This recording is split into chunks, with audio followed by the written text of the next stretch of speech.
Hello! Today I'm going to be looking at this tinted charcoal paint pan set by Derwent.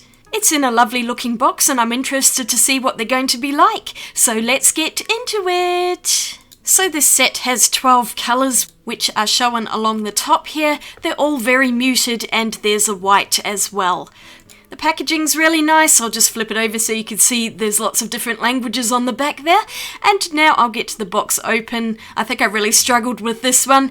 I recently reviewed their pastel set and it comes in pretty much the same box, just with a slightly different design on it. And I could not figure out how to get this open. I don't know what was going on there. Eventually I got into it. But I managed to rip the box on this one, which is super annoying. But here we go, I'm finally getting the white plastic box out. And no surprises here, it had charcoal all over it. I swear that stuff gets everywhere. And I did try to clean it up, but I think I just made it worse by smearing the charcoal across the plastic. Ah dear. But I eventually managed to get it mostly clean. There's still some charcoal embedded in it. And here's the pastel box, which is identical, but the charcoal one at least is going to be easy to pick now because of how stained it is. Anyway, cosmetics aside, let's take a look at the box in here, and yes, it was very dirty there. I'm doing really well so far in this video, aren't I? But it comes with a little swatch sheet thing here on vellum, and it gives you an idea of what the colours are going to look like. All extremely muted, of course, except for the white. And now I'll just take off this piece of plastic and you can see that there is more charcoal all over that white one as well. I always find that the Derwent sets are very dusty when you open them. Let me know if you've got this set and did you have the same mess as I did. So there are 12 half pans of colour, a travel water brush and a yellow sponge. Pretty much the same things as what comes in the pastel set. I'll just show you this for comparison so you can see it looks pretty much the same, just different colours in the box. I thought it would be interesting to try out the charcoals today because they're just so totally different to the pastel colours. Otherwise, everything else about this box is pretty much the same. This is an identical brush. It has a little stopper which you do need to keep, and I'll show you why in a moment. I'm just filling it up with some water and screwing the two pieces together to make a full-size brush, and just wipe off some of that water. But as you can see, it does not fit in the box when it is put together. That lid is just a little bit too long, so keep the stopper because you're going to have to store the brush in two pieces if you want to have water in it. That is such a drag. Anyway, small flaws aside, let's just put this brush back together and we'll get to swatching these paints out. Oh yes, and I'll just make sure the water comes through. Yes, it does. Perfectly fine brush. No issues with that. So I'll just open up my sketchbook and we'll do some swatching inside here. I've got my chart already rolled up because I'm so prepared. You can see the pastel ones on the previous page, and I'm just continuing on the next page. I used the water brush to swatch these, although I was dipping it in the pot of water rather than having to wipe it on the sponge, and I was using another watercolour brush to wet the paper first because I was curious to see how these paints would run. Yeah, they don't really run, and dare I say I struggled so much with these. They were such a pain to activate with water, and it's like the charcoal's really dry. It was just sucking the water in immediately, and I could not lift it off. It was so pale, and you could see that in my swatches. I'm just not picking up that much colour. This driftwood was a bit better, but some of them just were really difficult and very light, much lighter than I was expecting. I was really hoping for super dark charcoal, but a lot of them are mid-tone at best. I do like the blue of that mountain blue, but the other thing I was noticing as I was swatching them out is how streakily they were drying on this paper. And I've been fighting this paper for quite a long time. It's a Hahnemuhle 100% cotton sketchbook, but it's not doing very well, I have to say. And I get a feeling, especially after this video, that its days are numbered and I may have to start looking for a new sketchbook. But I persevered in here for now, and hopefully at least you can see the colours of the charcoal. But otherwise, my first impressions are I'm pretty disappointed with this set.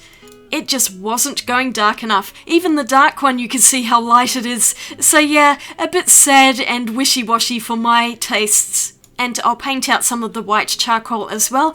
That actually got a lot better once it had dried, so we'll see that right now. You can see the white has actually gone quite opaque, but the other colours are looking very pale and pasty by comparison. So in this case, the white is the best one. But I'm going to do some paintings anyway, just so we can get a better idea. And I decided to draw a black swan, because they're very common in Australia. I just sketched it out on the rest of the piece of paper, even though I knew it wasn't going to work that well because the swatches look so dodgy. But I also did end up using proper watercolour paintbrushes rather than the travel brush, because that little nylon brush is also contributing, I think, to the streakiness of them. I'll just finish up the little sketch I did here, and then we'll get into the painting. I actually quite like how the swan turned out in the end. It wasn't too bad, although I did have to fix up a few bits every so often, but it came out okay, and now I will get into the painting. So I'm using a thinner brush to begin with, but I did end up using some thicker brushes a bit later, and I'm trying to get as much darkness onto the swan as I can, mostly using the dark charcoal colour, but I also used burnt embers quite a bit as well in this particular painting. It really was just those two that I ended up painting with today, and a bit of mountain blue for the water. But as I said before, my first impressions weren't too favourable here. They're okay, but I just wasn't getting the effect that I really wanted, although it did layer on itself relatively well. But you can really only get maybe 3 layers maximum before the charcoal starts to lift considerably. I persevered as much as I could though, just to try and build up some of the values and get some darker areas. It's definitely nowhere near as dark as I would have expected. Usually charcoal you can get really dark values, but these paint versions unfortunately don't seem to be able to get as dark as dry charcoal can, like the charcoal sticks. It's almost the same problem I had with the pastel colour set, in that I could get mid-tones and lighter, but not really any dark tones. And I'm really surprised at this charcoal set. I thought I was going to get those wonderful dark values that I was hoping for, but alas, this is as good as I could get. And you can see the paper is really starting to react with the charcoal paints. It was not doing very well at all. What I think this set would be good for, rather than fully rendered paintings like I'm trying to do here, is more for just really quick sketches, especially out in the field. And that's where the travel brush might come in handy, because it's quite thin. You could actually sketch with that and not have to worry about a pencil or anything. You could just go straight in with the paintbrush and the wet charcoal, drawing and painting as you go. So I'm thinking of quick landscape sketches, or even if you're sketching an animal like this, maybe not adding as much detail would be a better idea. And I think these might be quite useful for urban sketching, you know, when you're out and about and you just want to sketch something really quickly in your book. So let me know in the comments if you have the set and what do you use it for, because I really want some ideas as to how I can revisit the set and maybe make better use out of it. Oh yes, the other thing I did here was, because the swans have really red beaks, I thought I'd use a bit of red watercolour just to make it stand out and go around its eye, and then I just finished touching up the painting back with the charcoal, and I drew in the pupil of the eye with a black pen. So this is where the paint was really starting to lift, so I moved on to a second painting. It is the same subject. I'm drawing that swan again, and I didn't trace it, I actually just freehanded the whole thing again, so it's not exactly the same, but I actually got it pretty close and I'm quite pleased with that. I really wanted to rule out the paper in this sketchbook because I was really struggling with it, and I thought that might contribute to the lightness of the charcoal as well. So I'm drawing it out again on other watercolour paper. This is Canson Moulin du Roi, my absolute favourite watercolour paper, and if that doesn't work on here then it's not going to work on anything as far as I'm concerned.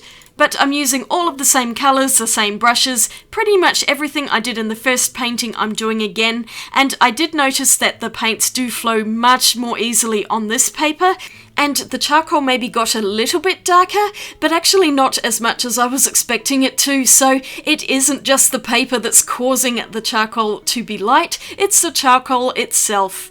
But it did work so much better on this paper, just so much smoother. I will show both paintings side by side at the end of this, so you can see the difference for yourself. But I found as I was painting this one that the idea of sketching with the charcoal does seem to be the most feasible thing for these paints. They just don't really paint as well as I'd like them if I was going to do a full painting like this. I'd much rather use watercolours, especially something like Payne's Grey, which has a super dark value, and I could get that lovely black of the swan that I was hoping to get rather than this middling greyish colour. So I'm going to be perfectly honest with you, I'm not super thrilled with this set. I was quite disappointed with the lack of darkness in the charcoal, and I don't think I'd want to use it for paintings like this anymore.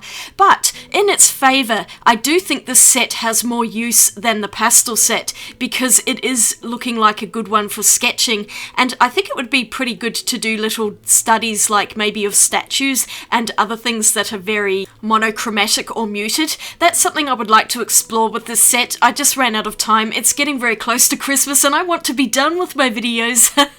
So I figured I'd just finish up these swan paintings, and that will hopefully give us enough of an impression today as to what the charcoals are like. I mean, you can see they are layering better on this particular paper, and they did get a bit darker. So paper does have a factor in this. I do love that mountain blue colour, it's really pretty. I could see painting a whole picture with that maybe. I just wish it got a bit darker. I also have the Graphitint set, which I'm going to review sometime next year. I think I will have to definitely get some different paper though, or I'll test it in the sketchbook and then use it on other paper like I'm doing today as well. I think of all the Derwent sets I've used so far, the Inktense set with 24 colours is probably the most useful of all of them. To be fair, the colours in the charcoal set are quite pretty when they're put together. There are warm and cool tones, and it does give quite a nice look to the painting. But you could probably see how much more heavily pigmented this red watercolour is, and the charcoal by comparison has a much lower tinting strength. So I'll just finish touching up this and then we'll see both paintings side by side so we can get more of a comparison. Although I can safely say that this painting was much easier to do than the first one because the paper wasn't fighting with me and the charcoal was laying down a lot more smoothly and nicely on here. I actually quite like how this painting came out, even though I wasn't super happy with the charcoal paints themselves. It is quite delicate and it's sort of pretty, but yeah, I just really wish it was darker, and after about 3 layers, it's not going to get any darker than that, I don't think. And I don't want to use all of the paint in one painting. But let's take a look at the swans now they're both finished. You can probably see a huge difference when I put them side by side like this. Just look how patchy it is on the left side in the sketchbook. I'm so annoyed with that. But the right hand side is a lot smoother, and it's astounding the difference in quality between these two cotton papers. I'd say I'm much more disappointed with the Hahnemuhle paper than I am with the charcoal paints, that's for sure. I tested the paints in another sketchbook. This is one of those cheap Amsterdam ones with not watercolour paper, and they look so much better in here. They look quite a lot darker. This is the other sketchbook I'm working in. I haven't gotten very far in it yet, but it really looks like the charcoal is going to work a lot better on this paper. I don't know, I have no idea what I'm doing with this stuff. It's beaten me for today, that's for sure. So I'm going to call it a day. My first impressions aren't too great with the charcoal paints, but I think the paper's got something to do with it. The Hahnemuhle paper gets a big thumbs down. So I am going to revisit these at some point with some different kinds of sketches, and hopefully I can get a bit more out of them. But for now I'd give them about a 5 or 6 out of 10 maybe. But I hope the video was helpful, and if you liked it I'd appreciate a thumbs up, and you might want to subscribe. Here's the pastel video I did, and here are the Inktense pens. I hope you're having a great day out there. I'll see you all again in my next video. Swatch you later. Bye!